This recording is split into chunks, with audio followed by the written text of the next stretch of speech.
Hello everyone, in this episode we're going to recap a Netflix movie called The Pale Blue Eye, from filmmaker Scott Cooper, and author Louis Bayard.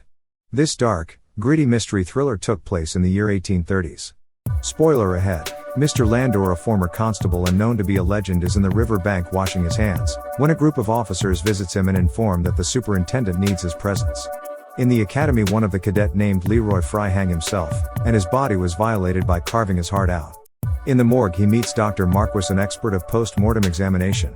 He detailed that the carved on the victim's chest is a work of a surgeon, and no one can get the heart like that without any experience. The constable believed that whoever did this is a madman. They ask Mr. Landor for help and to solve the case. Landor starts his quest by going back to the crime scene, and gets a detailed information on how Leroy was found hanging. He then gets back to the morgue and examined the body again and found that the corpse hand is holding with something, a piece of ripped off paper with writings on it. As he was investigating the crime scene again, a cadet greeted him and shared his conclusion that the killer could be a poet. Later that night Mr. Landor is having a drink in one of the pub when he stumbled again with the cadet he later encountered in the crime scene. He then formally introduced himself as Edgar Poe, and later admitted that he himself is also a poet. Edgar also advised Landor that he should take a second look at a cadet named Loughborough, a former roommate of Leroy Fry.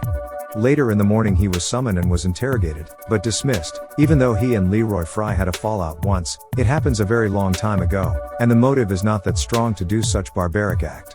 It seems Landor finds Edgar very interesting, as he listens to his ideas about the killer's identity, suggesting that it's not a cadet that they seek, it's a woman. Landor still puzzled by the mysterious death of Leroy Fry. Meanwhile, Edgar gets Landor's note that been placed between the feet of a statue. Landor now is walking into the ice house in the woods just beside the snowy river. He went into the basement and found some kind of a ritual markings on the floor which is made of blood, and later conclude that it is a crime scene where people made human sacrifice. They consult a professor and expert of symbols. He later confirmed that the symbols were made by the occults who took the hearts of unbaptized children and hanged men, for the sake of immortality. Later that at the academy, Edgar insists that he's not feeling well and unable to join the class, an excuse just to help Landor solve more puzzles regarding the case. Edgar also brought up about Mr. Landor's daughter who suddenly disappeared but didn't discuss furthermore. One night Mr. Landor seems to be haunted on her daughter's disappearance. He even sees her sometimes in dark alleys of his room.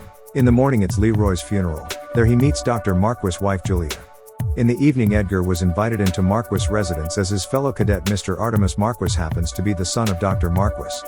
He then meet a lovely lady who's Dr. Marquis' daughter, and later learn that she wished to be immortal. He invites her for a walk on Sunday. Later on while sitting together, Lee appears to be very sick and suddenly collapse. In that evening Edgar is walking in the woods and was attacked by Artemus. Marquis and warned him to stay away from his sister. He was saved by Landor, which happens to be suspicious with Artemus. In the morning another cadet is missing, and later found him dead and his heart is carved out. Landor and Edgar was invited to Marquis' house for dinner, still suspicious with their son Artemus. After dinner he investigate the house and was caught by Mrs. Marquis at Artemus' closet. He explained that he found a coat which he and the doctor was searching. After the discussion Ethan informed them that another cadet is missing. On the other hand, Edgar is deeply in love with Lee, and would do anything for her. Landor later confirmed that Marquis' family's ancestor Clerc is a witch hunter, and later on became hunted and starts communicating with the devil. Dr. Marquis denied the allegations, but Landor insisted that Dr. Marquis' wife and children is performing a ritual to this cadets to achieve immortality and cure Lee from her falling sickness. Meanwhile, Edgar is lying unconscious and with blood in his wrist. Lea and Artemus had planned this all along. Edgar will be the next victim. In the Marquis' house, the doctor admits that they actually performed the rituals but they did not kill the victim. He said that Leroy was already dead when they performed the ritual and his children would never kill anyone. Artemus is ready to carve Edgar's chest when Landor came and stopped them. Lee grabs a knife and dropped the lit candles on the ground and started fire. Artemus wrestled Landor to the ground, choking him, while Leonore continued her ritual. The basement ceiling collapsed into her, knocking her out and killing her.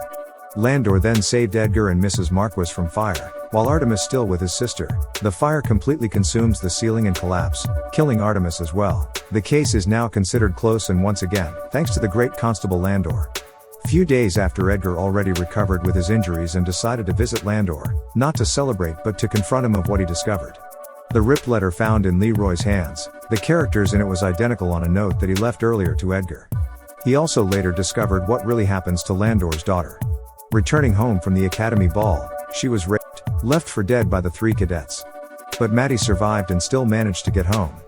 He saw his daughter crying and was injured. He tried to comfort and convinced her that everything will be alright.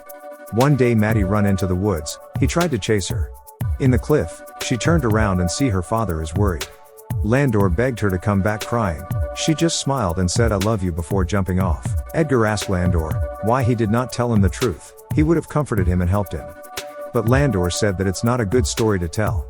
It is clear that the 3 cadets were the ones who raped his daughter Matilda. He killed Leroy first by hanging him, but was surprised that the body was mutilated by the Marquis for their ritual. He was summoned to help them but learned from Leroy's diary that Ballinger is the 2nd cadet, so he killed him as well, but this time he carved his heart out to look like it is done by the Satanist. Before killing Ballinger he forced him to confess, and led him to the 3rd one, Julius. Edgar said that he should have reported them to the authority and forced them to confess, but Landor doesn't want them to confess, he wants them to die. He told Edgar that he always been a part of the plan. From the moment he saw him, he knew already that he will uncover all his plan and bring him to justice for the murders. But instead of handing the notes to the authorities he burns it. On the way outside, Landor said that he wished that his Maddie had run into Edgar after the ball, and who knows, they might have become a family. And the movie ends with Landor on the cliff with his daughter's ribbon in his hand, saying, "Rest, my love." And that's the movie The Pale Blue Eye.